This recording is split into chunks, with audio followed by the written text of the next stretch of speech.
Hello friends, എല്ലാവർക്കും good morning. അപ്പോൾ എല്ലാവർക്കും ഇന്നത്തെ ഒരു അത്യുഗ്രൻ വിശേഷത്തിലേക്ക് തന്നെ സ്വാഗതം. അങ്ങനെ ഭദ്രനെ പോലീസുകാരിട്ട് തല്ലി ചതയ്ക്കുവാണ്. തല്ലി ആകെ മൊത്തത്തിലൊരു വഴിയാക്കി. അയ്യോ, എന്നെ തല്ലല്ലേ സാറേ, നല്ല വേദനയുണ്ട് എന്ന് ഭദ്രൻ പറയാം. അത് കേട്ടതും CI പറയടോ, തനിക്ക് ആരാ ജഡ്ജിയെ സ്വാധീനിക്കാനുള്ള പണം തന്നത്? മര്യാദയ്ക്ക് പറയാൻ. അത് പിന്നെ സാറേ, എടോ പറയാൻ എന്നും പറഞ്ഞുകൊണ്ട് ഭദ്രൻ്റെ പള്ളക്കിട്ട് ഒരു കുത്ത് കിട്ടിയതും ഭദ്രൻ അയ്യോ പറയാമേ, എല്ലാം ചെയ്തത് രാധികാമ്മയാ. ജഡ്ജിയെ സ്വാധീനിക്കാനുള്ള പണം തരാമെന്ന് പറഞ്ഞത് രാധികാമ്മയാ. കള്ളം പറയുന്നോടാ എന്നും പറഞ്ഞുകൊണ്ട് വീണ്ടും ഒരു കുത്ത്. അയ്യോ സാറേ, സത്യമായിട്ടും കള്ളമല്ല. എൻ്റെ മോളും ഗോവിന്ദും കൂടെ ഡിവോഴ്സ് ആകണമെന്നും പറഞ്ഞ് എൻ്റെ അക്കൗണ്ടിലേക്ക് 50 ലക്ഷം രൂപ രാധികാമ്മ ഇട്ട് തന്നിട്ടുണ്ട്. വേണമെങ്കിൽ അത് പരിശോധിച്ച് നോക്കിയാൽ നിങ്ങൾക്ക് മനസ്സിലാവും. സത്യമാണോ? നീ പറയുന്നത് മുഴുവനും കള്ളമാണെങ്കിലോ? അല്ല സാറേ, രാധികാമ്മയുടെ നിർബന്ധപ്രകാരമാണ് എൻ്റെ ഭാര്യ എൻ്റെ മോളുടെ കള്ളം ഒപ്പിട്ടത്, അല്ലാതെ വേറെ ഒന്നും ഞങ്ങൾ ചെയ്തിട്ടില്ല സാറേ എന്നും പറഞ്ഞുകൊണ്ട് ഭദ്രനിരുന്ന് ഭയങ്കര കരച്ചില. സാറേ, എന്നെ എൻ്റെ വിലാസിനെയും മാപ്പ് സാക്ഷിയാക്കണം. സത്യമായിട്ടും ഇതിനെല്ലാം കുറ്റക്കാരി രാധികാമ്മയാ എന്നും പറഞ്ഞുകൊണ്ട് പറയുമ്പോഴേക്കും CI നീ പറഞ്ഞതൊക്കെ തെറ്റാണെങ്കിൽ നിന്നെ ഞാൻ തൂക്കുകയറിലിടും. അയ്യോ വേണ്ട സാറേ എന്നൊക്കെ പറഞ്ഞുകൊണ്ട് ഭദ്രൻ നിലവിളിക്കുക. അപ്പോഴേക്കും ആ സ്വപ്നം കണ്ട് രാധിക ചാടി എഴുന്നേറ്റു. എന്നിട്ട് ഓടിപ്പോയി വെള്ളം കുടിക്കുക. എൻ്റെ പൊന്നോ, എന്തൊരു വലിയ സ്വപ്നമായിരുന്നു. എല്ലാ സത്യങ്ങളും ആ ഭദ്രൻ CIയോട് തുറന്നു പറയുന്നു. അവസാനം ഞാൻ ലോക്കപ്പിലാകുന്ന സ്വപ്നം. ദൈവമേ, ഭഗവാനെ, ഇങ്ങനെ സംഭവിക്കല്ലേ എന്നും പറഞ്ഞുകൊണ്ട് രാധിക വെള്ളം കുടിച്ചുകൊണ്ട് അങ്ങോട്ടും ഇങ്ങോട്ടും നടക്കുക. എന്നിട്ടില്ല, ഒരിക്കലും ഭദ്രൻ അങ്ങനെ പറയാൻ പാടില്ല. ഭദ്രൻ അങ്ങനെ പറഞ്ഞാൽ ഇത്രയും നാളുണ്ടായ എല്ലാ കള്ളക്കളികളും അവസാനിക്കും. പോലീസ് എന്നെ അറസ്റ്റ് ചെയ്യും. എന്ത് ചെയ്യണമെന്ന് പറഞ്ഞിട്ട് ഒരു പിടിയില്ല എന്നൊക്കെ പറഞ്ഞുകൊണ്ട് ഇങ്ങനെ നിൽക്കുമ്പോഴേക്കും രാധിക നോക്കിയപ്പോൾ ഗോവിന്ദനും ഇതേ അവസ്ഥ തന്നെ വെളിയിൽ നിൽക്കുക. അപ്പോൾ രാധിക അങ്ങ് ചെന്നു. കണ്ണാ, എന്താ അമ്മേ, മോനെ ഉറങ്ങിയില്ലേ? ഉറങ്ങി അമ്മേ, വലിയൊരു സ്വപ്നം കണ്ട് ചാടി എഴുന്നേറ്റതാ. എന്ത് സ്വപ്നം മോൻ കണ്ടത്? അത് പിന്നെ ആ ഭദ്രൻ CIയുടെ ഇടികൊണ്ട് എല്ലാ സത്യങ്ങളും തുറന്നു പറയുന്നു. അമ്മയാണ് ഭദ്രന് കാശ് കൊടുത്തതെന്നും അതുകൊണ്ടാണ് ഗീതുവിൻ്റെയും എൻ്റെയും ഡിവോഴ്സ് നടക്കാനുള്ള കള്ളൊപ്പിട്ടതെന്നും പിന്നെ ജഡ്ജിയെ സ്വാധീനിക്കാൻ പോയതെന്നും ഒക്കെ തുറന്നു പറയുന്ന ഒരു സ്വപ്നം. അത് കേട്ടതും രാധിക പേടിയോടുകൂടെ ഗോവിന്ദനെ നോക്കി. അമ്മ എന്താ ഉറങ്ങാത്തത്? ഞാനും ഏതാണ്ട് ഇതുപോലെയൊക്കെ ഒരു സ്വപ്നം കണ്ടു മോനെ. ആ പേടിയിൽ ചാടി ഉണർന്നതാ. അത് കേട്ടതും എന്ത്, അമ്മയും അതുപോലുള്ള സ്വപ്നം കണ്ടുവന്നോ? രണ്ടുപേരും ഒരേ സമയം ഒരേപോലത്തെ സ്വപ്നം കണ്ടെങ്കിൽ അമ്മ എന്തെങ്കിലും നടക്കും. എനിക്ക് പേടിയാവുന്നമ്മേ എന്നും ഗോവിന്ദ്. കണ്ണാ, അതിനൊരൊറ്റ വഴിയേ ഉള്ളൂ. എന്ത് വഴി? അത് പിന്നെ എങ്ങനെയെങ്കിലും ജഡ്ജിയോട് പറഞ്ഞ് ഈ കേസ് പിൻവലിപ്പിക്കണം. അതെങ്ങനെ നടക്കും? ജഡ്ജി അതിന് സമ്മതിക്കില്ലല്ലോ. ജഡ്ജിയെ കൊണ്ട് സമ്മതിപ്പിക്കാൻ ഒരേ ഒരാൾ മാത്രമേ ഉള്ളൂ. ആര്? ഗീതുവിന് ജഡ്ജി എന്ന് വെച്ച ജീവന. ജഡ്ജിക്കും തിരിച്ചങ്ങനെ തന്നെയാണ്. അതുകൊണ്ട് ഗീതു പറഞ്ഞാൽ ചിലപ്പോൾ ജഡ്ജി കേൾക്കും. അതുകൊണ്ട് ഗീതുവിനോട് മോനെ എങ്ങനെയെങ്കിലും പറയണം ജഡ്ജിയോട് വിളിക്കാൻ. ജഡ്ജിയെ വിളിക്കാൻ. അത് കേട്ടതും അത് ഞാൻ പറയാമേ, പക്ഷേ അതിനു മുമ്പ് എനിക്കൊന്ന് അറിയണം. എന്താ മോനെ അറിയേണ്ടത്?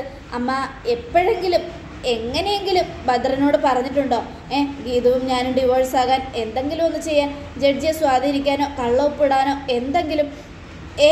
ഇല്ല മോനെ, ഞാൻ അങ്ങനെയൊന്നും പറഞ്ഞിട്ടില്ല. അല്ലെങ്കിൽ തന്നെ ഞാൻ അങ്ങനെയുള്ള മണ്ടത്തരങ്ങളൊക്കെ ചെയ്യുമെന്ന് നിനക്ക് തോന്നുന്നുണ്ടോ കണ്ണാ? ഒരിക്കലും ഞാൻ അങ്ങനെ ചെയ്തിട്ടില്ലെന്നേ എന്നും പറഞ്ഞുകൊണ്ട് നമ്മുടെ രാധിക പറയുക.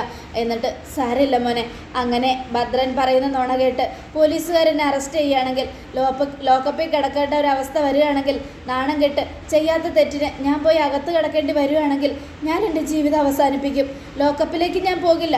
അതിനു മുമ്പ് ഈ വീട്ടിൽ തന്നെ ഞാൻ എൻ്റെ ജീവിതം അവസാനിപ്പിക്കും കണ്ണാ. അത് കേട്ടതും ഗോവിന്ദൻ ഞെട്ടലോടുകൂടെ അമ്മ എന്തൊക്കെയാ പറയുന്നേ? അങ്ങനെ അമ്മയെ മരണത്തിന് വിട്ടുകൊടുക്കാൻ ഞാൻ സമ്മതിക്കില്ല. ഇല്ല കണ്ണ, എൻ്റെ മാധവേട്ടൻ്റെ അവസ്ഥ എനിക്കുണ്ടാവുമെന്ന് എനിക്ക് തോന്നുന്നേ ഒരിക്കലുമില്ല. അച്ഛൻ്റെ അവസ്ഥ അമ്മയ്ക്ക് ഉണ്ടാകാൻ ഞാൻ അനുവദിക്കില്ല. ഈ ഗോവിന്ദ് ജീവിച്ചിരിക്കുമ്പോൾ ഒരിക്കലും എൻ്റെ അമ്മ ലോക്കപ്പിൽ കിടക്കേണ്ടി വരില്ല. ഞാൻ ഗീതുവിനോട് സംസാരിക്കാം എന്നും പറഞ്ഞുകൊണ്ട് ഗോവിന്ദ് അങ്ങ് പോവുക. ഗോവിന്ദ് പോയി കഴിഞ്ഞ രാധിക, ഈശ്വര, എങ്ങനെയെങ്കിലും കണ്ണൻ അവളെ പറഞ്ഞ് മനസ്സിലാക്കിയാൽ മതിയായിരുന്നു. കണ്ണൻ്റെ വാക്ക് കേട്ടെങ്കിലും അവൾ വിളിക്കട്ടെ ജഡ്ജിയെ എന്നും പറഞ്ഞ് ആലോചിച്ചുകൊണ്ടിരിക്കുക. ഈ സമയം ഗോവിന്ദ് മുറിപ്പുറന്ന് ആലോചിക്കുക, എങ്ങനെയെങ്കിലും ഗീതുവിനെ കയ്യിലെടുത്തേ പറ്റൂ. കയ്യിലെടുത്ത് അവസാനം ഗീതുവിനെ കൊണ്ട് ജഡ്ജിയെ വിളിപ്പിക്കണം. അതുകൊണ്ട് ഗീതു പറയുന്നത് എന്തും അനുസരിക്കണം എന്ന് പറഞ്ഞുകൊണ്ട് ഗീതു വിളിച്ചപ്പോൾ യോഗ ചെയ്യാനായിട്ട് പോവുക. അപ്പോൾ യോഗ ചെയ്യാൻ പോകുമ്പോൾ സമയത്ത് ഗോവിന്ദ്, ഗീതു, നിൻ്റെ കാലിനി ശരിയായിട്ടില്ല. നീ ഇപ്പോൾ യോഗ ചെയ്യുന്നത് ശരിയല്ല. അത് കേട്ടതും ആര് പറഞ്ഞു ശരിയല്ല എന്ന്? എൻ്റെ കാലിന് ഒരു കുഴപ്പമില്ല. ഞാൻ യോഗ ചെയ്യും. ഇതേ നോക്ക്, എൻ്റെ കാലിന് വല്ല കുഴപ്പമുണ്ടോ? നിനക്ക് കുഴപ്പമില്ലെന്ന് തോന്നും. പക്ഷേ ഇതിൻ്റെയൊക്കെ ഇത് അനുഭവിക്കേണ്ടി വരുന്ന ഇപ്പോഴല്ല, കുറച്ചുകൂടെ കഴിഞ്ഞിട്ടായിരിക്കും. എന്നൊക്കെ ഗോവിന്ദ് പറയാ. എന്നാലേ കണ്ണേട്ട ഞാൻ പറയുന്ന പോലെ യോഗ ചെയ്യാവോ? അപ്പോൾ ഗോവിന്ദ് ഇങ്ങനെ ആലോചിക്കുക, അതെ ഇപ്പം ഇവള് പറയുന്നത് പോലെ എല്ലാം ചെയ്തില്ലെങ്കിൽ ഞാൻ ചോദിക്കുന്ന കാര്യം ഇവള് ചെയ്തു തരില്ല, അതുകൊണ്ട് ഇവളെന്ത് പറഞ്ഞാലും അനുസരിച്ചേ മതിയാവും എന്നും പറഞ്ഞ് ആലോചിക്കുക. കണ്ണേട്ടൻ എന്താ ആലോചിക്കുന്നേ? അല്ല നീ പറ. അപ്പോൾ ഗീതു ദേ കൈ ഇങ്ങനെ മുമ്പോട്ട് പിടിച്ചിട്ട് കാലിങ്ങനെ പൊക്കി പിടിക്കണം, അതാണ് ഞാൻ പുതിയതായിട്ട് കണ്ടുപിടിച്ച യോഗ. അത് കേട്ടതും ഗോവിന്ദ് അത്രയേ ഉള്ളൂ, ഞാൻ ഇപ്പം തന്നെ ചെയ്തു തരാമല്ലോ എന്നും പറഞ്ഞുകൊണ്ട് ഗോവിന്ദും നിൽക്കും അതേപോലെ. പക്ഷേ ഗോവിന്ദന് അതുപോലെ നിൽക്കാൻ പറ്റുന്നില്ല. അപ്പോൾ ഗീതു കാണിച്ചു കൊടുക്കുക, കൈ ഇങ്ങനെയല്ല വെക്കേണ്ടത് എന്നും പറഞ്ഞുകൊണ്ട്. അപ്പോഴേക്കും ഗീതു രാധികാമ്മ വരുന്നത് കണ്ടതും ഗീതു കണ്ണേട്ടാ അങ്ങനെയല്ല ദേ ഇങ്ങനെ നിൽക്ക് എന്ന് പറഞ്ഞുകൊണ്ട് ഗീതു ഗോവിന്ദൻ്റെ താടിയിൽ ഇങ്ങനെ കവള് ഉരച്ച് പിടിച്ച് ഇങ്ങനെ നിൽക്കുക. അത് രാധിക കണ്ടതും രാധികയ്ക്ക് ദേഷ്യം കൂടി. ഇങ്ങനെ നിൽക്ക് കണ്ണേട്ടാ എന്നും പറഞ്ഞുകൊണ്ട് ഗോവിന്ദനെ ഇങ്ങനെ ചേർത്ത് പിടിക്കുക. അപ്പോൾ രാധികാമ്മ അങ്ങോട്ട് വന്നത് കണ്ട് ഗീതു രാധികാമ്മേ ഇങ്ങ് വന്നേ എന്നും പറഞ്ഞ് വിളിക്കുക. അപ്പോൾ അമ്മ അങ്ങ് ചെന്നു. എന്താ നിനക്ക് വേണ്ടത്? അപ്പോൾ ഗോവിന്ദ് തലയ്ക്ക് പിന്നിൽ നിന്ന് ആക്ഷൻ കാണിക്കുക. അമ്മേ ഞങ്ങൾ ഇങ്ങനെ ഈ ഒരു സ്റ്റൈലിൽ ഒരു ഫോട്ടോ എടുത്തു തരാമോ? അത് കേട്ടതും രാധിക തുറച്ച് നോക്കുക. പ്ലീസ് അമ്മേ. അപ്പോൾ ഗോവിന്ദ് എടുത്തു കൊടുത്തേക്കമ്മേ, ഗീതുവിൻ്റെ ഒരു ആവശ്യമല്ലേ, അവളുടെ ഒരു ആഗ്രഹമല്ലേ, അമ്മ 2-3 ഫോട്ടോ അങ്ങ് എടുത്തു കൊടുക്ക് എന്ന് പറയുമ്പോഴേക്കും രാധിക ഗോവിന്ദനെ തുറച്ചു നോക്കുക. അപ്പോഴേക്കും ഗോവിന്ദ് ബാക്കിൽ നിന്ന് വീണ്ടും ആക്ഷൻ കാണിക്കുക. രാധികയ്ക്കാണെങ്കിൽ ഒന്നും മനസ്സിലാവുന്നില്ല. എടുത്തു കൊടുത്തേക്കമ്മേ, ദേഷ്യമൊന്നും കാണിക്കണ്ട എന്നും ഗോവിന്ദ്. എൻ്റെ കണ്ണേട്ടൻ തന്നെയാണ് ഈ പറയുന്നത്. അതെ നിൻ്റെ ആഗ്രഹം സാധിച്ചു തരാനാ ഗീതു ഞാൻ ഇനി ജീവിച്ചിരിക്കുന്നത് തന്നെ, സത്യമായിട്ടും. അങ്ങനെ ഗീതു രാധികാമ്മയുടെ ഫോട്ടോ എടുക്കാൻ പറയുമ്പോൾ വീണ്ടും ഗോവിന്ദ് എടുത്തേക്ക് ദേഷ്യം പിടിപ്പിക്കണ്ട, നമുക്കേ ഇവളോട് എങ്ങനെയെങ്കിലും ജഡ്ജിയുടെ കയ്യിൽ നിന്ന് കേസ് തിരിച്ചു മേടിക്കാൻ പറയണമെങ്കിൽ ഇതേ ഉള്ള ഒരു വഴി എന്ന് വീണ്ടും ആക്ഷൻ കാണിക്കുക. അത് കേട്ടത് നീ എന്താടാ കണ്ണ അവക്കടെ ബാക്കിൽ നിന്ന് ഗോഷ്ടി കാണിക്കുന്നേ എന്നും രാധികാമ്മ. അത് പിന്നെ ഫോട്ടോ എടുത്തോ അമ്മേ, ദേഷ്യമൊന്നും കാണിക്കണ്ട എന്ന് പറഞ്ഞതാ എന്നും ഗോവിന്ദ്. അത് കേട്ടതും രാധിക ഫോട്ടോ എടുക്കാൻ തുടങ്ങുമ്പോൾ അമ്മയുടെ മൊബൈലിലല്ല ഞങ്ങളുടെ മൊബൈലിൽ എടുത്താൽ മതി, ഇതേ എൻ്റെ മൊബൈലിൽ എടുത്താൽ മതി എന്നും പറഞ്ഞുകൊണ്ട് ഫോൺ എടുത്ത് ഗീതു രാധികയുടെ കയ്യിലേക്ക് കൊടുക്കുക. അങ്ങനെ രാധിക കാണാൻ വേണ്ടി ഗീതു മനഃപൂർവ്വം ഗോവിന്ദനെ ചേർത്ത് പിടിച്ചും കെട്ടിപ്പിടിച്ചും താങ്ങിപ്പിടിച്ചും ഒക്കെ ഫോട്ടോ കുറേ എടുപ്പിക്കുക. രാധികയ്ക്കാണെങ്കിൽ ദേഷ്യം വന്നിട്ട് ഒരു രക്ഷയില്ല, തുറച്ച് നോക്കിക്കൊണ്ട് തന്നെ നിൽക്കുക രാധിക. ഇനി മതി, ഇത് തന്നെ ആവശ്യത്തിൽ കൂടുതലായി എന്നും രാധിക പറയുക. മതി എവിടെ നോക്കട്ടെ എന്നും പറഞ്ഞുകൊണ്ട് ഗീതു ആ ഫോട്ടോ മേടിച്ചിട്ട് ഫോട്ടോ നോക്കുമ്പോൾ ഹായ് എന്ത് രസമാണ്, എനിക്ക് ഈ ഫോണിൽ കുറച്ച് ജോലിയുണ്ട്, ഞാൻ ഇപ്പോൾ വരാം എന്നും പറഞ്ഞുകൊണ്ട് ഗീതു അകത്തേക്ക് പോവുകയാണ്. ഈ സമയം എന്താടാ കണ്ണാ ഇത്, നിനക്ക് പരസ്പര ബോധമില്ലാണ്ടായോ? അമ്മേ ഗീതുവിനെ കൊണ്ട് കാര്യം സാധിക്കണമെങ്കിൽ അവൾ പറയുന്നതൊക്കെ അനുസരിച്ചേ മതിയാവും, നമുക്ക് എങ്ങനെയെങ്കിലും ജഡ്ജിയുടെ കയ്യിൽ നിന്ന് കേസ് തിരിച്ചെടുക്കണ്ടേ, അതിന് ഇങ്ങനെ എന്തെങ്കിലും ഒരു വഴിയേ ഉള്ളൂ. എന്ത് വഴി? അവൾ എന്ത് പറഞ്ഞാലും അതനുസരിച്ചേ മതിയാവും, ഇല്ലെങ്കിൽ നമ്മൾ പെടും. ഗീതുവിൻ്റെ സ്വഭാവം അറിയാമല്ലോ, അവളെങ്ങാനും ജഡ്ജിയെ വിളിച്ച് ഈ കേസിൽ അവളുടെ അച്ഛൻ തൂങ്ങട്ടെ എന്ന് പറഞ്ഞാൽ അതുപോലെ തന്നെ സംഭവിക്കും. അതുകൊണ്ടാണ് ഞാനിതൊക്കെ എന്ന് കരുതി അവൾ കാണിക്കുന്ന എല്ലാ ഗോഷ്ഠിക്കും നീ കൂട്ടു നിൽക്കണോ കണ്ണ? അല്ലാതെ വേറെ വഴിയില്ലല്ലോ അമ്മേ. എന്തായാലും ഞാനേ ഈ ഒരു അവസരത്തിൽ പോയി അവളോട് സംസാരിക്കട്ടെ, ചിലപ്പോൾ അവൾ കേൾക്കുമായിരിക്കും എന്നും പറഞ്ഞുകൊണ്ട് ഗോവിന്ദ് അകത്തേക്ക് പോവുക. ഈ സമയം അവിടെ നമ്മുടെ രാധിക നിന്ന് ആലോചിക്കുക, എല്ലാം ഒന്ന് കഴിഞ്ഞോട്ടെ, അവളെ ശരിയാക്കുന്ന കാര്യം എനിക്ക് എൻ്റെ കയ്യിലാണ്. എടി ഗീതു നിനക്ക് അധികം നാൾ ആയുസില്ലടി, നീ പെട്ടെന്ന് തന്നെ തീരും, ഈ രാധികയോടെ നീ കളിക്കുന്നേ എന്നും പറഞ്ഞുകൊണ്ട് ഇങ്ങനെ ആലോചിച്ചുകൊണ്ട് നിൽക്കുക. ഇതേ സമയം ഗീതു അകത്തിരുന്ന് ഫോണിൽ ഇങ്ങനെ ഫോട്ടോ നോക്കി ഭയങ്കര ശരിയാ. അപ്പോൾ ഗോവിന്ദ് എന്താ നോക്കുന്നേ? ദേ കണ്ണേട്ടാ ഇത് കണ്ടോ, നമ്മുടെ ഫോട്ടോ എടുത്തേ ഞാൻ ആ സോഷ്യൽ മീഡിയയിലേക്ക് അങ്ങ് ഇട്ടു. എന്തൊരു ലൈക്കും കമൻറ്റാണ് വരുന്നേ. ക്യൂട്ട് കപ്പിൾസ്, നല്ല ജോഡി, നല്ല രസമുണ്ട് കാണാൻ, ഇങ്ങനെ തന്നെ മുന്നോട്ട് പോയിക്കോ, കൺഗ്രാജുലേഷൻ എന്നൊക്കെ പറഞ്ഞുകൊണ്ട് അങ്ങനെ ഓരോന്ന് വായിച്ചു വന്നപ്പോൾ അവസാനം അയ്യേ ഈ മാഡത്തിൻ്റെ ഒരു കാര്യം, ഇതെന്തൊരു മെസ്സേജാണ് ഇട്ടേക്കുന്നത്? അത് കേട്ടതും അതെന്ത് മെസ്സേജാണ് ഗീതു എന്ന് ഗോവിന്ദ് ചോദിക്കുക. അത് കണ്ണേട്ടൻ കേൾക്കണ്ട, എനിക്ക് പറയാൻ തന്നെ ചമ്മലാവുന്നു. പറ ഏത് മേഡം അയച്ചത്? അതേതോ ഒരു മേഡോ ആയിക്കോട്ടെ, അന്ന് എന്താ അയച്ചേക്കണമെന്ന് വായിക്കില്ല, എനിക്ക് നാണം വരുന്നു. വായിക്കേ, എഴുതിയവർക്ക് നാണമില്ല, പിന്നെ എന്തിനും നിനക്ക് നാണം? വായിക്ക് ഗീതു. എന്നാൽ ഞാൻ വായിക്കാം. എന്നാ വായിക്ക്. ഈ കണ്ണനുമായിട്ടുള്ള നിപ്പിൽ ഉണ്ണിക്കണ്ണൻ എന്നാ വരുന്നതെന്ന്. അത് കേട്ടതും അയ്യേ ഏത് വൃത്തികെട്ട മേഡം അത് എഴുതിയത്, അവരെ ഇപ്പം തന്നെ ബ്ലോക്ക് ചെയ്യണം, എനിക്കിപ്പം തന്നെ അവരെ ബ്ലോക്ക് ചെയ്യണം. അത് കേട്ടതും ആ മേഡത്തിൻ്റെ പേര് പറഞ്ഞാലേ കണ്ണേട്ടൻ്റെ നല്ല മൂഡ് അങ്ങ് പോവും. ഇത്രയ്ക്ക് വൃത്തികെട്ടവരായിരുന്നു അവർ. എന്തായാലും എൻ്റെ മൂഡ് പോകുന്ന പേരാണെങ്കിൽ പറയണ്ട. എന്തായാലും ഞാൻ നിന്നോടൊരു കാര്യം പറയാൻ വേണ്ടി വന്നത് ഗീതു. എന്താ കണ്ണേട്ടാ, ഇനിയും നിറയെ ഫോട്ടോ എടുത്ത് സോഷ്യൽ മീഡിയയിൽ ഇടാനാണോ? അതൊന്നുമല്ല. എനിക്ക് ഒരു കാര്യം നിന്നോട് പറയാനുണ്ട്. നിൻ്റെ അച്ഛനെ രക്ഷിക്കണ്ടേ? നിൻ്റെ അച്ഛൻ ലോക്കപ്പിൽ കിടക്കുമല്ലേ? എൻ്റെ അച്ഛനെ രക്ഷിക്കുകയൊന്നും വേണ്ട. എൻ്റെ അച്ഛനെ വലിയൊരു തെറ്റാ ചെയ്തത്. സത്യസന്ധമായിട്ട് ജോലി ചെയ്യുന്ന ജഡ്ജിയെ സ്വാധീനിക്കാൻ ശ്രമിച്ചത് തെറ്റല്ലേ കണ്ണേട്ടാ? അത് തെറ്റാണ്. പക്ഷേ എന്നാലും നിൻ്റെ സ്വന്തം അച്ഛനല്ലേ ഗീതു? എൻ്റെ സ്വന്തം അച്ഛനായാലും സ്വന്തം അല്ലാത്ത അച്ഛനായാലും എൻ്റെ മറ്റാരായാലും തെറ്റ് തന്നെയാണ് കണ്ണേട്ടാ. അതുകൊണ്ട് ആ അച്ഛൻ ജയിലിൽ കിടക്കട്ടെ. എൻ്റെ ഗീതു, നിൻ്റെ നല്ല പ്രവൃത്തിക്ക് വേണ്ടി, നിനക്ക് നല്ല പേര് കിട്ടാൻ വേണ്ടി സ്വന്തം അച്ഛൻ ജയിലിൽ കിടന്നാലും കുഴപ്പമില്ല എന്നാണോ? അതെ, തെറ്റാര് ചെയ്താലും അവർ ശിക്ഷിക്കപ്പെടണം. അതുകൊണ്ട് അച്ഛൻ കിടക്കട്ടെ അവിടെ എന്ന് പറയാം ഗീതു. അങ്ങനെ നിൻ്റെ അച്ഛൻ ജയിലിൽ കിടന്ന CI ചോദിക്കുന്ന ചോദ്യത്തിന് നിൻ്റെ അച്ഛൻ ചിലപ്പോൾ അമ്മയുടെ പേര് പറയും. അങ്ങനെ അമ്മയുടെ പേര് പറഞ്ഞാൽ അമ്മയെ പോലീസുകാർ പിടിച്ചോണ്ടൂല്ലേ? അപ്പം കാര്യം അതാണ്. അതുകൊണ്ടാണ് ഇത്രയും നേരം ഞാൻ പറഞ്ഞ കാര്യങ്ങൾക്ക് എൻ്റെ കൂടെ കൂട്ടുനിന്നത്. എന്തായാലും ഞാൻ ഈ കേസ് വാപ്പസ് വാങ്ങാൻ ജഡ്ജിയോട് പറയില്ല. കാരണം അച്ഛൻ അനുഭവിക്കണം. അമ്മ ഇതിൽ തെറ്റുകാരിയല്ലെന്ന് എനിക്കറിയാം. അമ്മയെക്കുറിച്ച് ഓർത്ത് കണ്ണേട്ടൻ പേടിക്കണ്ട.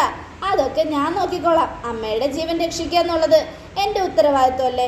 ഈ കുടുംബം നോക്കുക എന്നുള്ളത് എൻ്റെ ഉത്തരവാദിത്വമല്ലേ? അതുകൊണ്ട് അമ്മയ്ക്കും ഈ കുടുംബത്തിനും ഒരു നാണക്കേടും ഉണ്ടാവാത്ത രീതിയിൽ കാര്യം എങ്ങനെ മുന്നോട്ട് കൊണ്ടുപോകണമെന്ന് എനിക്കറിയാൻ കണ്ണേട്ടാ. അതുകൊണ്ട് കണ്ണേട്ടൻ പേടിക്കൊന്നും വേണ്ട. പക്ഷെ അച്ഛൻ്റെ കാര്യം, അച്ഛൻ എന്തായാലും ജയിലിൽ കിടക്കും. പിന്നെ രാധികാമ്മ തെറ്റ് ചെയ്തിട്ടുണ്ടെങ്കിൽ രാധികാമ്മ ശിക്ഷ അനുഭവിക്കണം കേട്ടോ എന്നൊക്കെ ഗീതു പറയുന്നത് ഗോവിന്ദ് ബാക്കിൽ നിന്ന് ഗീതുവിനെ അടിക്കാൻ കഴിയുമോ? അപ്പോൾ ഗീതു അത് തിരിഞ്ഞതും ഗീതുവിനോട് നീ പറഞ്ഞത് സത്യമാണ് ഗീതു. എന്തായാലും അങ്ങനെ തന്നെ നടക്കട്ടെ കാര്യങ്ങളൊക്കെ.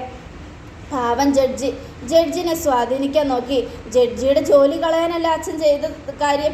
അങ്ങനെയുള്ളപ്പോൾ ആ അച്ഛനെ സപ്പോർട്ട് ചെയ്യുന്നത് ശരിയാണോ കണ്ണേട്ടാ? ഒരിക്കലും അല്ല. അങ്ങനെ ഞാൻ ചെയ്താൽ പാവം ജഡ്ജിയുടെ ജോലി പോയാൽ എന്ത് ചെയ്യും? അത് ശരിയാ. അങ്ങനെയുള്ളപ്പോൾ എന്നെ സ്വന്തം മോളെ പോലെ സ്നേഹിക്കുന്ന ജഡ്ജിയെ എനിക്ക് ഈ അവസരം മുതലെടുത്ത് എൻ്റെ കാര്യത്തിന് വേണ്ടി ഇങ്ങനെ വിഷമിപ്പിക്കാൻ പറ്റില്ല കണ്ണേട്ടാ. അതുകൊണ്ട് കുറ്റം ചെയ്ത എൻ്റെ അച്ഛനായാലും അമ്മയായാലും കിടക്കട്ടെ അകത്ത് എന്നും പറഞ്ഞ് ഗീതു ഇങ്ങനെ നിൽക്കുക. പാവം ജഡ്ജി എന്നും പറഞ്ഞുകൊണ്ട് നമ്മുടെ ഗീതു ഇങ്ങനെ പറയുമ്പോഴേക്കും ഗോവിന്ദ് ഇവളുടെ ഒരു കാര്യം ഇവൾ ഒരിക്കലും നന്നാവില്ല എന്ന് പറഞ്ഞിട്ട് ഗോവിന്ദൻ ദേഷ്യപ്പെട്ട് ചുവരിലിട്ട് ഇടിക്കുക. അപ്പോഴേക്കും ഗോവിന്ദൻ്റെ കൈ പോയി. എന്തൊരു വേദന! വല്ലാത്തൊരു കഷ്ടമായി പോയല്ലോ എൻ്റെ ദൈവമേ, എന്ത് ചെയ്യും, എങ്ങനെ അമ്മയെ രക്ഷിക്കും എന്നൊക്കെ ഓർത്തിട്ട് ഒരു പിടിയും കിട്ടുന്നില്ല. അപ്പോൾ ഗീതു ആലോചിക്കുക, എടി രാധികാമ്മേ, മനഃപൂർവ്വം കണ്ണേട്ടൻ എൻ്റെ അടുത്തേക്ക് പറഞ്ഞു വിട്ടതാ എന്നെ സോപ്പിടാൻ വേണ്ടി. എന്നാൽ നടക്കില്ല. അച്ഛനെ തെറ്റ് ചെയ്തിട്ടുണ്ടെങ്കിൽ അതിന് പ്രേരിപ്പിച്ചത് നിങ്ങളാണെന്ന് എനിക്ക് നന്നായിട്ടറിയാം. അതുകൊണ്ട് അനുഭവിക്കട്ടെ, കുറച്ച് ടെൻഷൻ അടിച്ച് നടന്നോ എന്നൊക്കെ പറഞ്ഞുകൊണ്ട് ഇങ്ങനെ ഇരിക്കുക. പിന്നീട് ഭദ്രനെയാണ് കാണിക്കുന്നത്. ഭദ്രൻ ലോക്കപ്പിൽ കിടക്കുക. ആ സമയം പ്രിയയും വിലാസിനെയും കൂടെ അങ്ങോട്ട് ചെല്ലുകയാണ്. അയ്യോ, എൻ്റെ ഭദ്രേട്ടൻ്റെ കിടപ്പ് കണ്ടോ? എൻ്റെ ഭഗവാനെ, ഞാനിതെങ്ങനെ സഹിക്കും എന്ന് പറഞ്ഞ് നെഞ്ചത്തടിച്ച് കരയുക. ഭദ്രേട്ട എണീക്ക് ഭദ്രേട്ട എന്ന് പറയുമ്പോഴേക്കും ഭദ്ര കണ്ണു തുറന്നു. നിങ്ങളെപ്പോഴകത്തായേ? നിങ്ങളെന്ത് തെറ്റാ ചെയ്തത്? നിങ്ങൾ രണ്ടുപേരും എന്താ പോലീസ് ലോക്കപ്പിൽ കിടക്കുന്നേ എന്നും പറഞ്ഞ് ഭദ്രൻ ചോദിക്കുകയാണ്. അത് കേട്ടതും എൻ്റെ മനുഷ്യ, പോലീസ് ലോക്കപ്പിൽ കിടക്കുന്നത് ഞങ്ങളല്ല, നിങ്ങളാ. അത് കേട്ടതും ഞാനായിരുന്നോ? അതെ, ഉറങ്ങി എഴുന്നേറ്റപ്പോൾ ഞാൻ അങ്ങ് എല്ലാം മറന്നുപോയി. എന്തായാലും എന്നെ ഒന്ന് രക്ഷിക്കടി വിലാസിനി.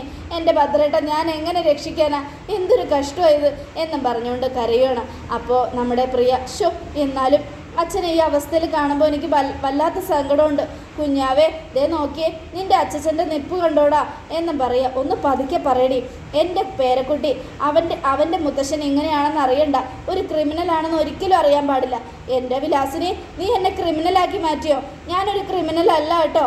ദേ എന്നെ രാധികാമ്മ ഇങ്ങനെ ആക്കിയതല്ലേ. എന്തായാലും ആ ജഡ്ജി കേസ് തിരിച്ചു മേടിക്കാൻ വല്ല ഇതുണ്ടോ?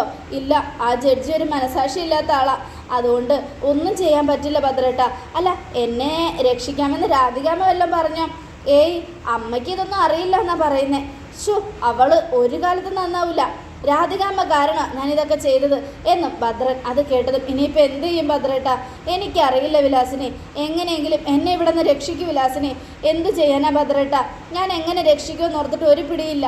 ആ ജഡ്ജിയുടെയും തലയിൽ ഇടുത്തി വീഴും. ആ ജഡ്ജി ചത്തുപോട്ടെ എന്നും പറഞ്ഞുകൊണ്ട് വിലാസിനെ പ്രാഗുവാണ് അത് കേട്ടത്. ഭദ്രന് ഈശ്വര എങ്ങനെ ഈ ലോക്കപ്പിൽ നിന്ന് രക്ഷപ്പെടാൻ പറ്റുമെന്നും പറഞ്ഞ് ആലോചിച്ചുകൊണ്ട് നിൽക്കുകയാണ്. അതോടുകൂടെ എപ്പിസോഡ് അവസാനിക്കുകയാണ്. നാളത്തെ ഒരു തകർപ്പൻ വിശേഷത്തിനായിട്ട് കാത്തിരിക്കുക. എല്ലാവർക്കും ഒരിക്കൽ കൂടെ നല്ലൊരു ദിവസം തന്നെ ആയിക്കോട്ടെ. Thank you friends.